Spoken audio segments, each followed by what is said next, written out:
Halo, remaja cerdas. Selamat datang kembali di Smart Teen Talk, podcast yang siap jadi teman ngobrol kamu buat upgrade diri dan hadapi tantangan masa remaja. Bareng kita berdua, aku Galih dan Aku Lili. Seneng banget bisa ketemu lagi sama kalian. di episode kali ini, kita mau bahas sesuatu yang pasti sering banget dialami anak SMA dan kuliahan tingkat awal. Susah fokus belajar. Betul banget. Mau itu fokus saat dengerin dosen, pas ngerjain tugas, atau saat mau ngejar deadline. Rasanya tuh gampang banget distract, padahal niatnya udah di depan mata.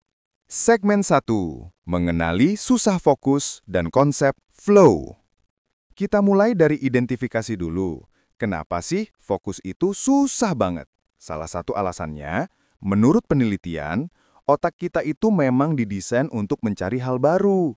Jadi, sedikit saja notifikasi HP langsung buyar. Ini ada konsep menarik yang dibahas sama seorang psikolog Hongaria Amerika, Mihaly Csikszentmihalyi dalam bukunya yang terkenal, Flow, The Psychology of Optimal Experience. Ia mengenalkan istilah flow state atau kondisi mengalir. Apa itu flow state? Singkatnya, ini adalah kondisi di mana kamu benar-benar tenggelam dalam suatu aktivitas sampai lupa waktu. Sensasi ini muncul saat tantangan dari aktivitas itu seimbang dengan kemampuan yang kamu punya. Kalau tantangannya terlalu rendah, kita bosen. Kalau tantangannya terlalu tinggi, kita malah anxiety atau cemas. Supaya bisa fokus, kita harus nemuin titik di tengah itu. Titik flow. Contoh simpelnya, coba perhatikan saat kamu main game yang seru banget. Kamu bisa duduk berjam-jam tanpa sadar, karena tantangan di game itu pas banget sama kemampuanmu. Otakmu mengeluarkan dopamin yang bikin kamu betah. Nah, tantangannya adalah gimana caranya kita mendesain kegiatan belajar jadi kayak main game yang bikin kita ngeflow. Kuncinya, menurut Csikszentmihalyi, adalah punya tujuan yang jelas, umpan balik yang instan, dan konsentrasi yang mendalam. Contoh penerapannya, pertama, kalau mau belajar fisika yang susah, jangan langsung lompat ke bab akhir. Pecah jadi tujuan-tujuan kecil. Misal, hari ini tujuannya hanya nguasain satu rumus ini saja. Tujuannya jadi jelas. Kedua, saat ngerjain tugas, coba berikan reward kecil instan ke diri sendiri setelah mencapai tujuan kecil itu. Misalnya ngejawab 5 soal dengan benar, boleh ngambil minum, atau stalking medsos sebentar. Tapi coba 2 menit. Itu adalah umpan balik dan reward instan. Ketiga, coba hilangkan semua potensi gangguan. Jauhkan HP, tutup semua tab browser yang tidak relevan, dan pastikan tempat belajarmu rapi. Csikszentmihalyi menekankan bahwa flow butuh konsentrasi yang total. Jadi, konsepnya bukan cuma soal paksaan, tapi soal menemukan keseimbangan antara tugas dan kemampuan diri kita. Setelah bahas flow, sekarang kita geser ke faktor internal.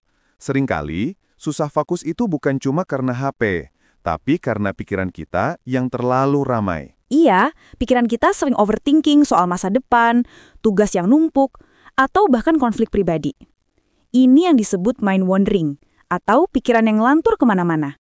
Untuk mengatasi mind wandering ini, kita bisa ngadopsi teknik dari bidang psikologi positif dan mindfulness. Salah satu ahli yang populer banget di bidang ini adalah Jon Kabat-Zinn, pendiri program Mindfulness Based Stress Reduction, atau MBSR. Inti dari mindfulness adalah kesadaran penuh, yaitu mengajak diri kita kembali ke momen saat ini, tanpa menghakimi. Ini bukan berarti kita kosongin pikiran, tapi kita mengamati pikiran yang muncul, lalu melepaskannya dan kembali fokus pada tugas.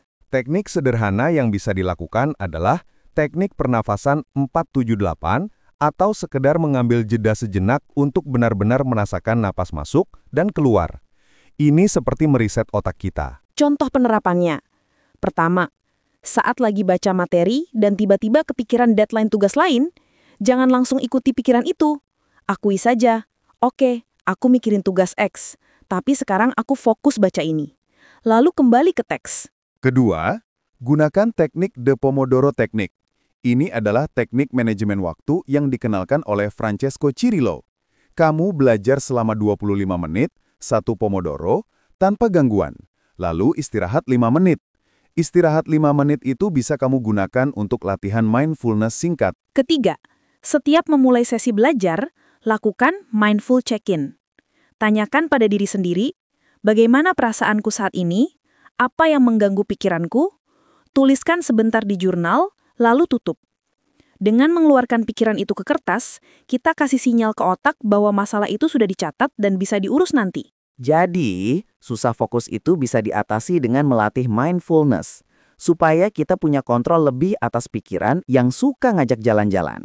Faktor lain yang sering dilupakan adalah peran lingkungan dan kesehatan fisik. Susah fokus itu seringkali sinyal bahwa ada yang tidak beres dengan tubuh atau tempat kita belajar. Ada teori menarik dari psikolog B.F. Skinner yang dikenal dengan teori pengkondisian operan. Intinya, perilaku kita sangat dipengaruhi oleh lingkungan dan konsekuensi yang mengikutinya. Lingkungan yang kondusif akan memperkuat perilaku fokus. Exactly. Kalau kamu belajar di kasur, otakmu akan mengasosiasikan kasur dengan tidur dan santai. Jadi, lingkungan yang kamu ciptakan akan mengkondisikan fokusmu. Contoh penerapannya. Pertama, desain lingkungan belajarmu. Pastikan mejamu hanya berisi barang-barang yang berhubungan dengan tugas saat itu. Singkirkan snack, majalah, atau barang lain. Kedua, manajemen kesehatan tidur. Seorang ahli saraf dan profesor di University of California, Berkeley, dalam bukunya Why We Sleep, menekankan bahwa kurang tidur adalah pembunuh utama fokus dan memori. Usahakan tidur 7 jam sampai 9 jam. Kalau kamu kurang tidur, otakmu akan sulit mempertahankan fokus. Ketiga, kekuatan bergerak. Jangan duduk terus. Ambil jeda setiap 30-60 menit untuk berdiri, stretching, atau jalan sebentar. Aktivitas fisik singkat bisa meningkatkan aliran darah ke otak, yang mana itu penting banget buat fokus. Skinner pasti akan setuju bahwa bergerak adalah konsekuensi positif bagi fokus jangka panjang. Remaja cerdas, kita udah bahas 3 pilar penting untuk mengatasi susah fokus.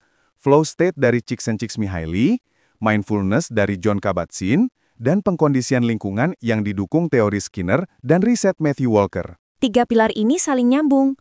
Flow memberikan kita kepuasan dari hasil yang didapat. Mindfulness membantu kita mengendalikan gangguan internal.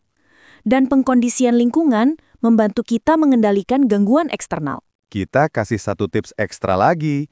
Coba teknik Eat That Frog yang populer banget dari Brian Tracy dalam bukunya dengan judul yang sama. Eat that frog itu maksudnya, kalau kamu punya beberapa tugas, kerjakan tugas yang paling susah, paling tidak menyenangkan, atau paling kamu takuti, di pagi hari atau saat energi fokusmu paling tinggi. Kenapa? Karena saat tugas terberat sudah selesai, sisa harimu akan terasa jauh lebih ringan. Rasa lega dan pencapaian itu akan meningkatkan motivasi kamu untuk menyelesaikan tugas yang lain. Ini juga berkaitan dengan konsep grit yang dicetuskan oleh Angela Duckworth, yaitu perpaduan antara passion dan ketekunan jangka panjang. Ngabisin tugas yang susah itu adalah latihan ketekunan jangka pendek yang kuat. Jadi mulai hari ini, jangan tunda lagi. Identifikasi kodokmu, lalu santap dia saat kamu paling fresh. Nah, remaja cerdas. Semoga obrolan kita kali ini bisa jadi bekal buat kamu. Ingat, fokus itu skill yang bisa dilatih, bukan bakat yang cuma dimiliki orang-orang tertudu. Betul banget. Terus latih fokusmu, ciptakan flow state, dan kendalikan lingkunganmu. Sampai jumpa di Smart Teen Talk episode berikutnya. Aku Lili dan aku Galih, pamit dulu. Tetap semangat, tetap berkembang, dan jadilah remaja cerdas yang fokus mencapai impian. See you!